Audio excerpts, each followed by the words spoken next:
10th class. कल मैंने आपको ये होमवर्क दिया था ये क्वेश्चन सॉल्व करने के लिए। I hope all of you solve this question. Now we start the next topic, division of sectors as organised and unorganised.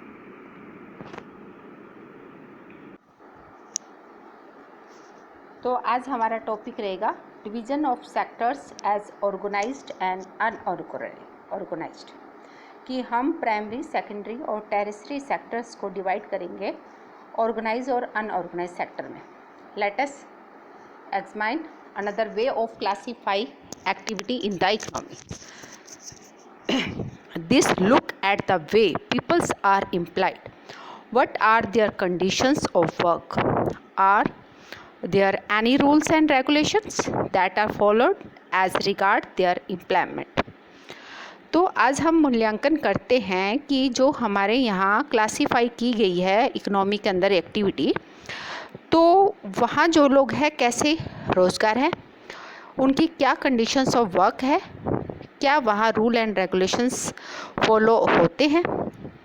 तो विद एग्जांपल हम जो है इसके बारे में पढ़ेंगे। सबसे पहले हम पढ़ेंगे कांता के बारे में।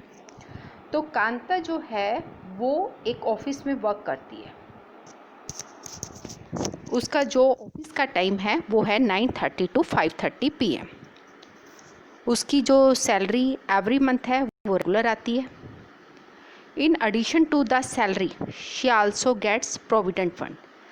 सैलरी के साथ साथ एडिशन जो अतिरिक्त है वो क्या उसको PF मिलता है according to rule which laid by the government. जो गवर्नमेंट ने रूल बनाया उसी के अकॉर्डिंग, और साथ में उसको मेडिकल और दूसरे अलाउंस भी मिलते हैं। Kanta does not go to office on Sunday. Kanta जो है संडे को ऑफिस नहीं जाती, पेड हॉलीडे रहता है। व्हेन शी ज्वाइंड वर्क, जब उसने काम शुरू किया था, यानी कि जब ज्वाइनिंग हुई थी, तो उस टाइम उसको एक अपॉइंटमेंट लेटर भी मिला था। उसमें टर्म और कंडीशंस ऑफ द वर्क लिखी हुई थी। क्लियर। अब हम कमल के काम के बारे में, जो कमल एक्टिविटी कर रहा है उसके बारे में पढ़ेंगे। तो कमल जो है कांता का लेबर है। वो डेली वेजेस पर लेबर है एक ग्रोसरी शॉप पर। उसका जो शॉप का टाइम है वो 7:30, यानी कि सुबह 7:30 से रात को 8 बजे तक। He gets no other allowance apart from his wages. उसको मजदूरी के अलावा कोई दूसरा जो है अलाउंसेस नहीं मिलता है। जैसे कांता को PF मिल रहा था और अदर मेडिकल फैसिलिटीज़ मिल रही थी, दूसरे अलाउंस मिल रहे थे, उस प्रकार से इसको ये सब कुछ नहीं मिल रहा था। He is not paid for the days he does not work. जिस दिन वो काम पे नहीं आता था उस दिन उसकी सैलरी नहीं मिलती थी, जबकि वो पेड हॉलीडे थी Kanta. He was there for no leave और पेड हॉलीडे। उसकी कोई छुट्टी या कोई पेड हॉलीडे नहीं थी। Nor was he given any formal letter saying that. और जब वो नौकरी पे लगा, यानी कि दुकान पे लगा, उसको कोई भी अपॉइंटमेंट लेटर नहीं दिया गया। He can be asked to leave any times by his employer.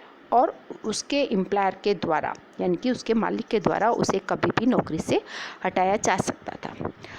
तो मैंने आपको कांता और कमल 2 एग्जाम्पल दिए हैं। दोनों इकोनॉमिक एक्टिविटी कर रहे हैं।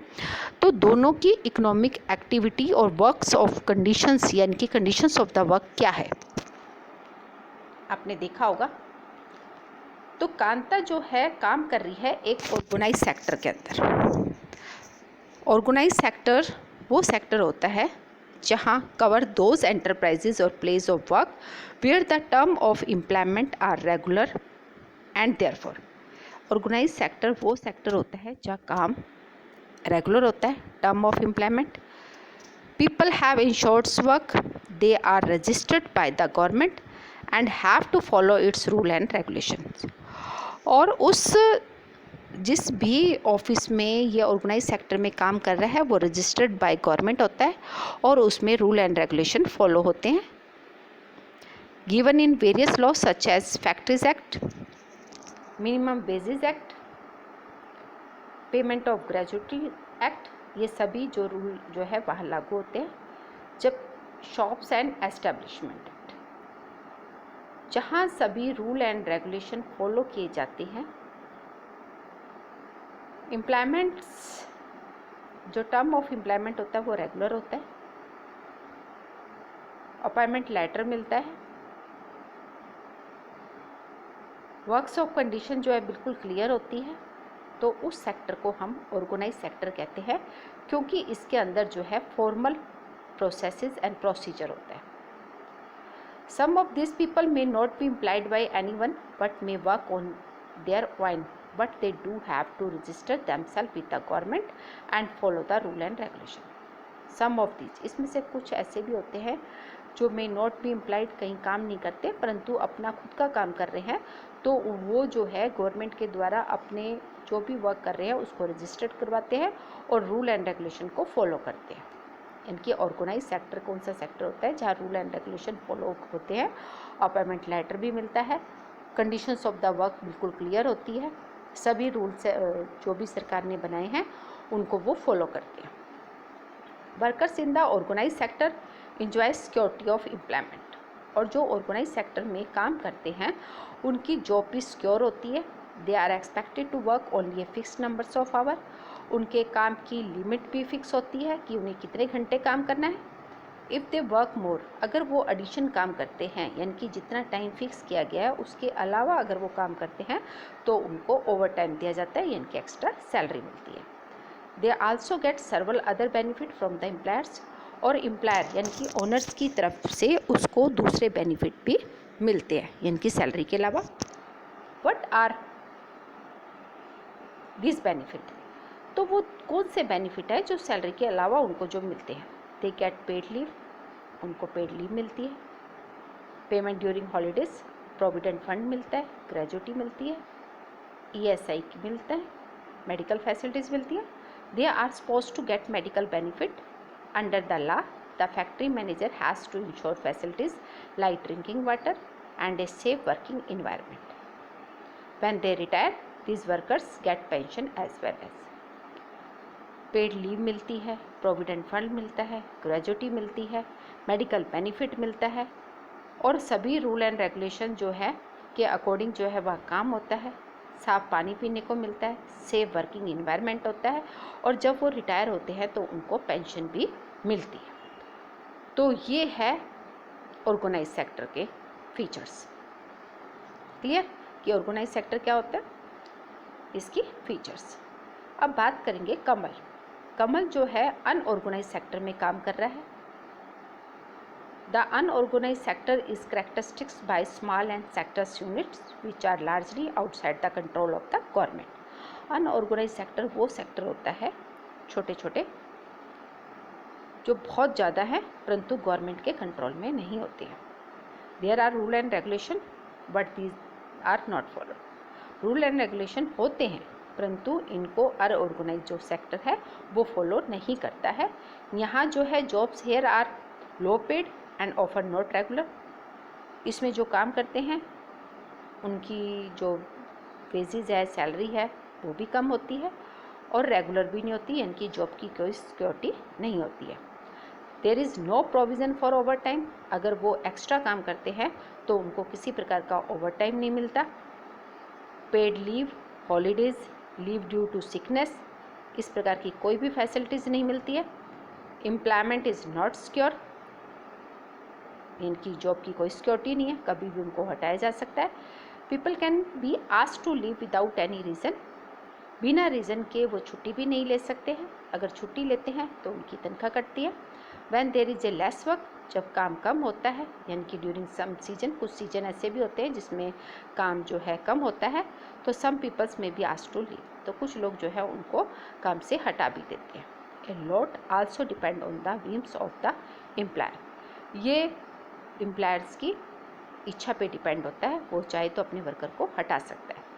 This sector include a large numbers of people. इस अनऑर्गेनाइज सेक्टर में बहुत सारे लोग काम भी करते हैं। Who are employed on their point doing small jobs such are selling on the street, doing repair works, जैसे छोटी छोटी दुकानें होती हैं, कोई रेडी चला रहा है या कोई दूसरे प्रकार के गलियों में सामान बेच रहा है।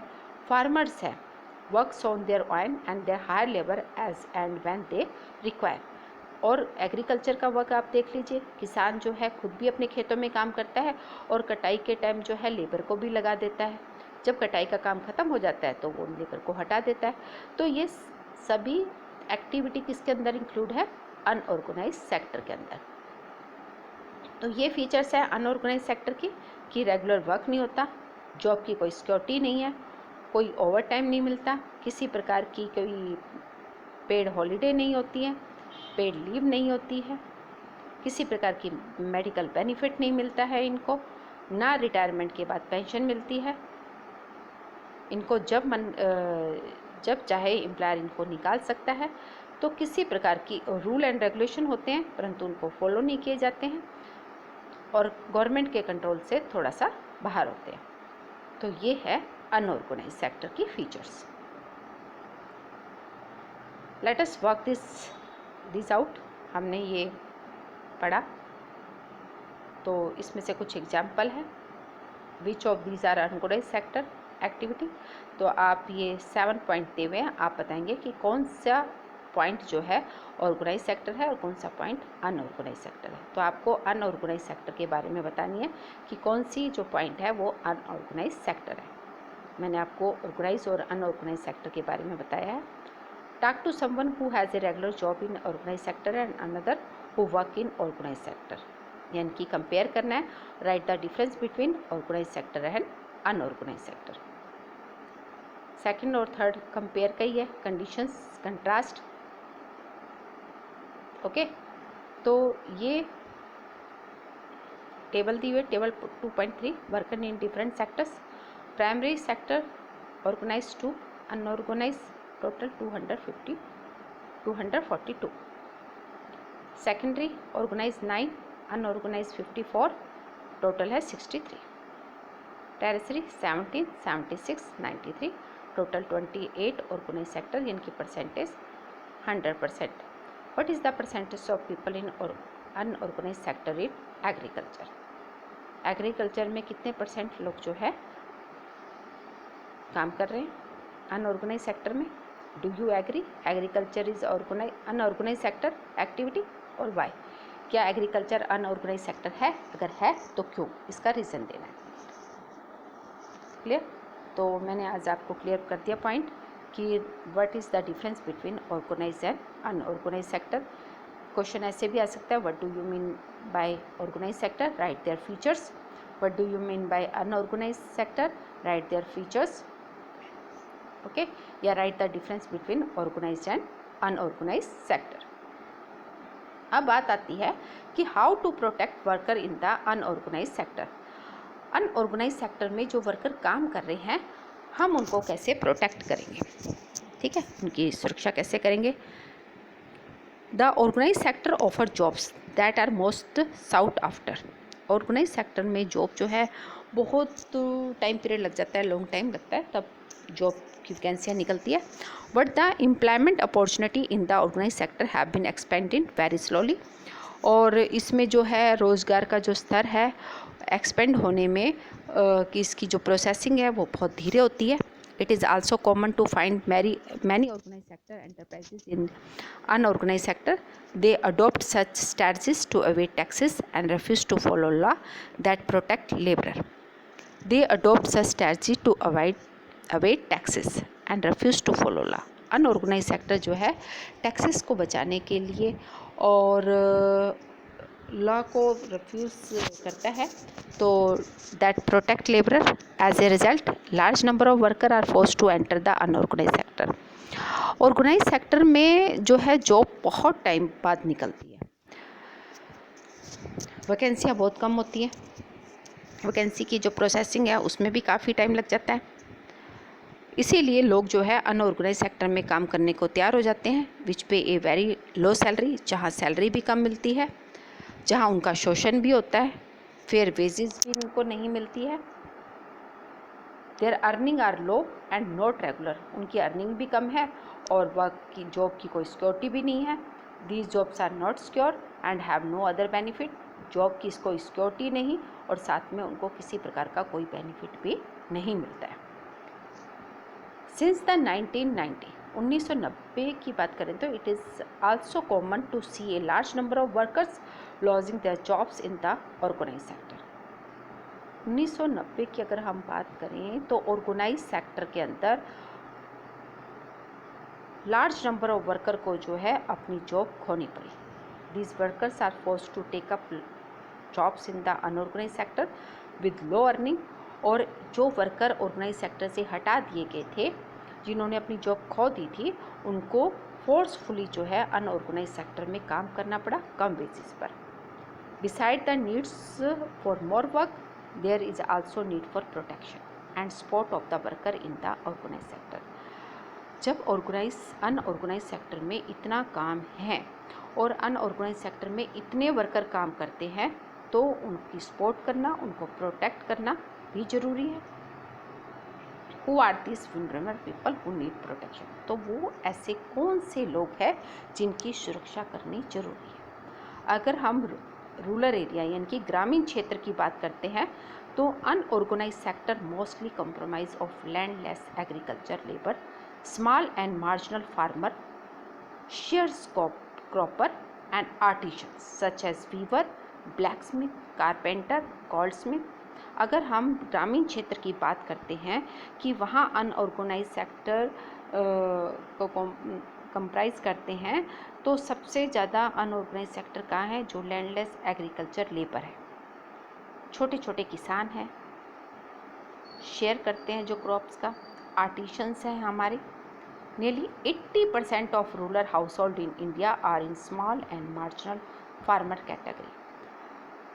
अगर हम भारत की बात करते हैं तो 80% जो हमारे रूरल हाउस होल्ड है, उनके पास छोटी और मार्जिनल जो है वो किसान है। उन पर छोटी छोटी लैंड है, कहीं तो ऐसे हैं जिनके पास लैंड ही नहीं है, दूसरों के खेतों में काम करते हैं। These farmers need to be supported through adequate faculty for timely delivery of seeds, agriculture inputs, credit, storage facilities and marketing outlet। तो ज़रूरत है कि हम इन किसानों की सहायता करें, सपोर्ट करें, delivery of seeds, agriculture inputs, credit यानी कि फाइनेंस, स्टोरेज फैसिलिटीज़, गोडाउन वगैरह और मार्केटिंग आउटलेट की सपोर्ट करें, तो ये जो है इनका वर्क जो है अच्छा हो सकता है। अर्बन एरिया की बात करें तो अनऑर्गेनाइज सेक्टर में हम किन को इंक्लूड करेंगे? Small scale industry, casual worker in construction, trade and transport, इन सबको जो है हम अनऑर्गेनाइज सेक्टर के अंदर इंक्लूड करेंगे। Heavy load worker, garment worker, rack picker, small scale industry also need government support for producing raw material and marketing of output। तो small scale industries urban area के अंदर जो ओपन है, उनको हम प्रिकॉर्स करें, यानी कि उनको रॉ मटेरियल और मार्केटिंग की फैसिलिटीज़ प्रोवाइड करवाएं। कैजुअल वर्कर इन बोथ और rural and urban area need to be protected. Urban हो चाहे रूरल एरिया हो, ग्रामीण क्षेत्र हो, शहरी क्षेत्र हो, जहाँ ये कैजुअल वर्कर काम कर रहे हैं, उनको प्रोटेक्शन की ज़रूरत है। We also find that majorities of workers from scheduled caste, tribes, backward communities find themself in the unorganise sector. अगर हम देखें, स्टडी करें, अध्ययन करें, तो हमें पता चलेगा सबसे ज़्यादा जो अनऑर्गेनाइज सेक्टर में काम कर रहे हैं वो किस कास्ट से बिलोंग करते हैं? SC, ST and backward communities. Getting the irregular and low paid work, इनको इरेगुलर वर्क मिलता है, यानी कि कभी काम मिलता है, कभी नहीं मिलता, और कम बेसिस मिलती है। These worker also face social discrimination, इनके साथ जो है सामाजिक मतभेद भी होता है। Protection and support to the unorganise sector worker is thus necessary for both economic and social development. अगर हम सामाजिक और आर्थिक रूप से विकास करना चाहते हैं तो इन सबको प्रोटेक्ट और सपोर्ट करना जरूरी है जो अनऑर्गेनाइज सेक्टर में काम कर रहे हैं। ओके, जब एक एग्जांपल इन्होंने एक पिक्चर के थ्रू बताया हुआ है, when factories close down many once regular workers are found selling goods or purchasing a cart or doing some other odd job.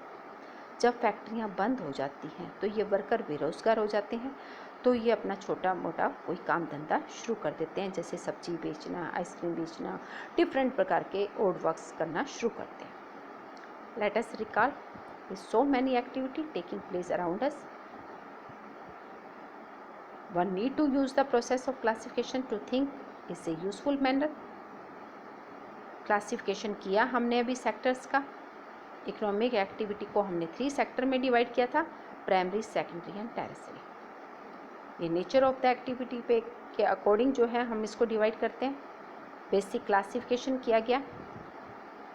We were able to analyze the pattern of total production and employment in India. इसके बारे में पढ़ा. We divide the economic activity into organized और unorganized sector. Classification to look at employment in 2 sectors. What are the most important conclusion? That was derived from the classifications exercise. हमने ये पूरा chapter देखा. Nature of activity के according हमने सारी economic activity को 3 sector में डिवाइड किया. फिर इन सेक्टर्स को हमने ऑर्गेनाइज और अनऑर्गेनाइज सेक्टर में डिवाइड किया. हाउ टू क्रिएट मोर जो है एम्प्लॉयमेंट, कैसे हम जो है इन तीनों सेक्टर में एम्प्लॉयमेंट इंक्रीज़ कर सकते हैं. अभी तक हमने ये सारा टॉपिक पढ़ा था. अब हम सेक्टर्स को ओनरशिप के अकॉर्डिंग डिवाइड करेंगे कि उस सेक्टर का मालिक कौन है. जैसे प्राइमरी सेक्टर है तो एग्रीकल्चर का मालिक फार्मर. सेकेंडरी सेक्टर है मैन्युफैक्चरिंग की बात करते हैं तो इंडस्ट्री का जो मालिक होगा, तो वो मालिक कौन है उस इंडस्ट्री का, गवर्नमेंट है या प्राइवेट इंडिविजुअल पर्सन. तो we classify this sector on the basis of ownership. Okay, तो पब्लिक एंड प्राइवेट सेक्टर. अभी हमने जो किया था सेक्टर्स को वो डिवाइड किया था ऑर्गेनाइज्ड और अनऑर्गेनाइज्ड सेक्टर में. अब हम डिवाइड करेंगे ओनरशिप के बेस पर, यानी कि public and private sector. Classify economic activity into sectors could be on the basis of who owns assets and is responsible for the delivery of service. अब हम ओनरशिप के अकॉर्डिंग जो है इसको डिवाइड कर रहे हैं इकोनॉमिक एक्टिविटी को, अपने सेक्टर्स को. पब्लिक सेक्टर कौन सा होता है?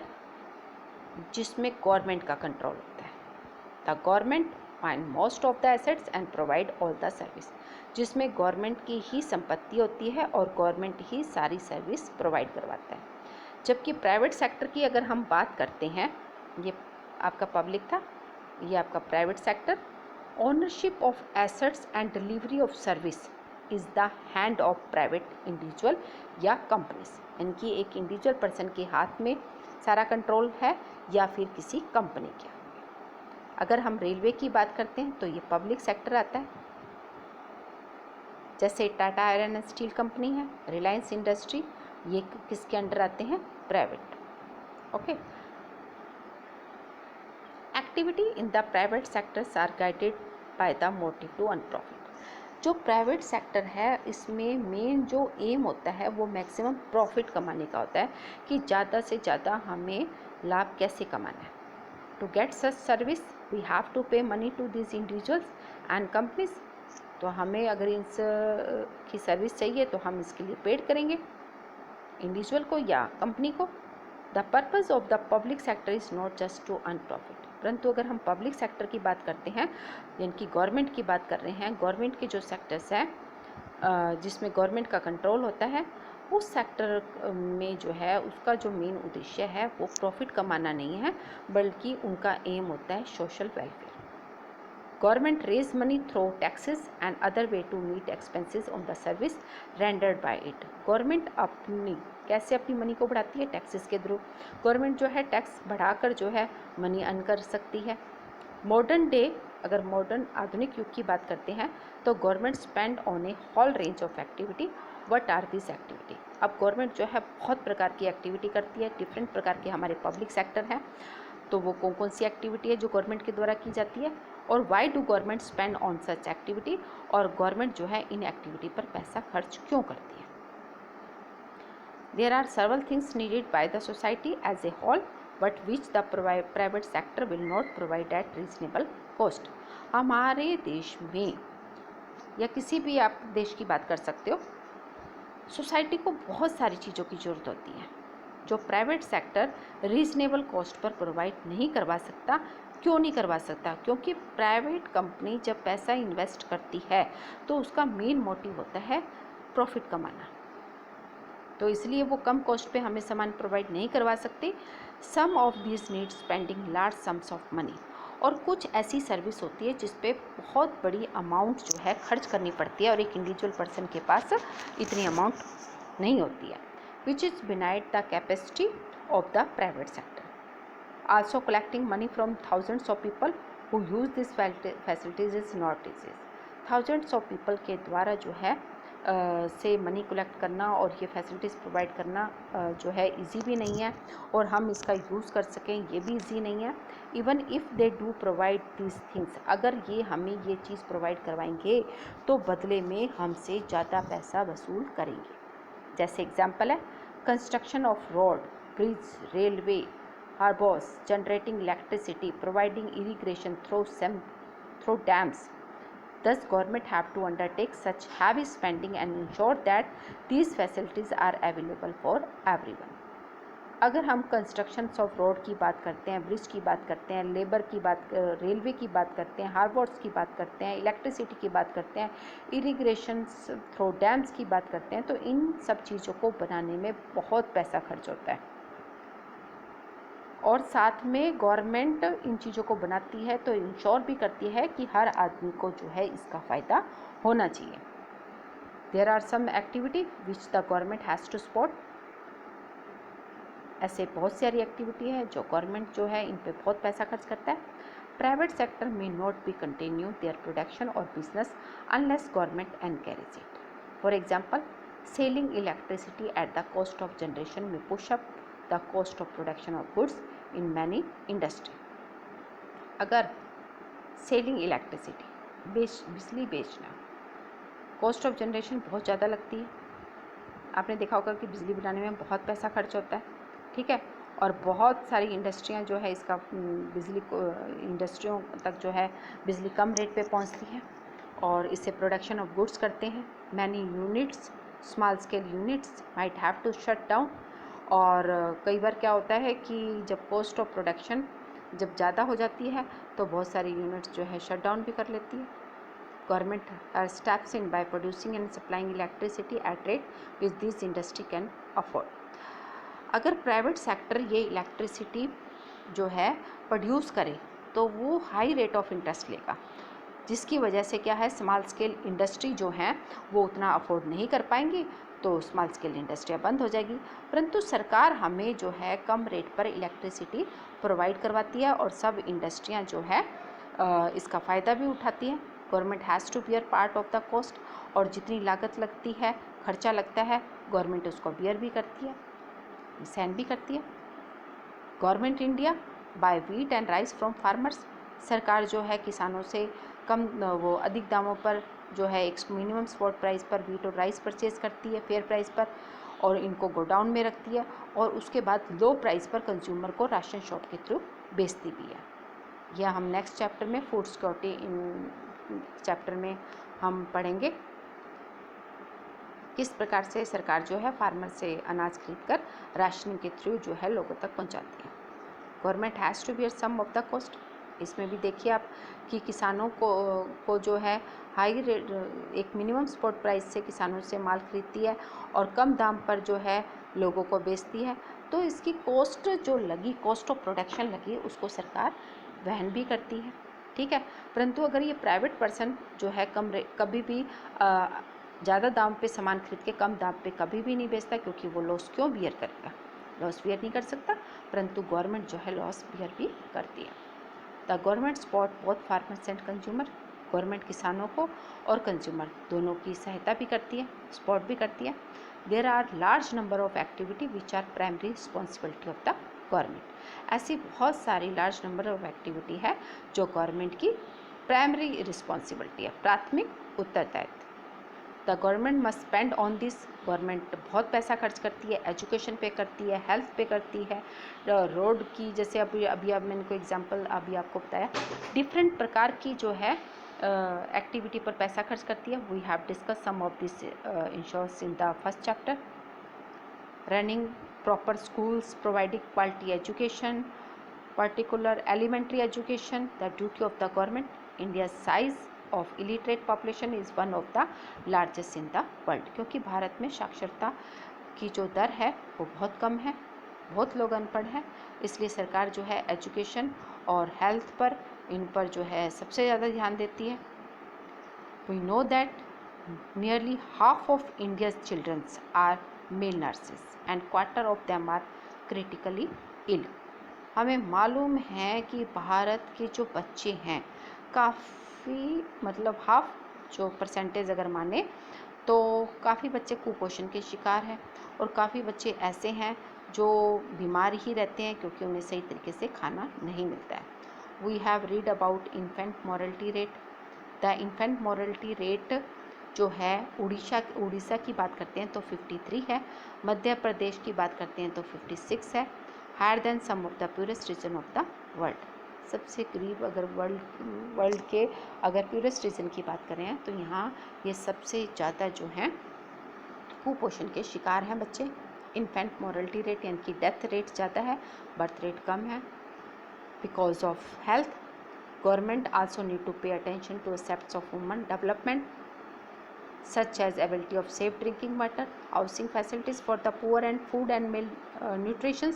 तो गवर्नमेंट अगर ह्यूमन डेवलपमेंट को ज़्यादा इंक्रीज़ करना चाहती है, लोगों का विकास करना चाहती है, तो सरकार को ध्यान देना पड़ेगा कि लोगों तक साफ़ पानी पहुँचे, हाउसिंग की फैसिलिटीज़ हो पुअर पीपल को, और साथ में उनको फूड और न्यूट्रिशंस मिले। इसलिए सरकार जो है इस पर बहुत काम भी करती है।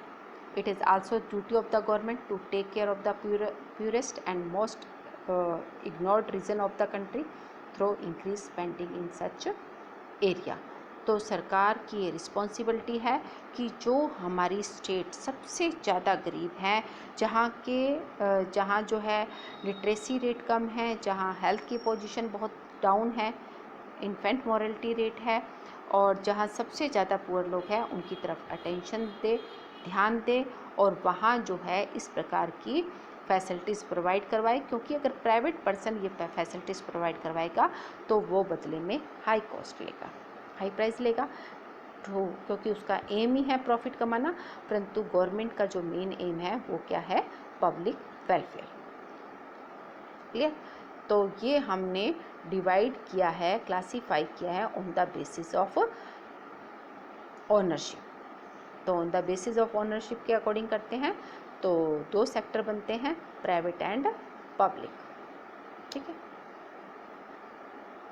तो ये आपकी चैप्टर की समरी है।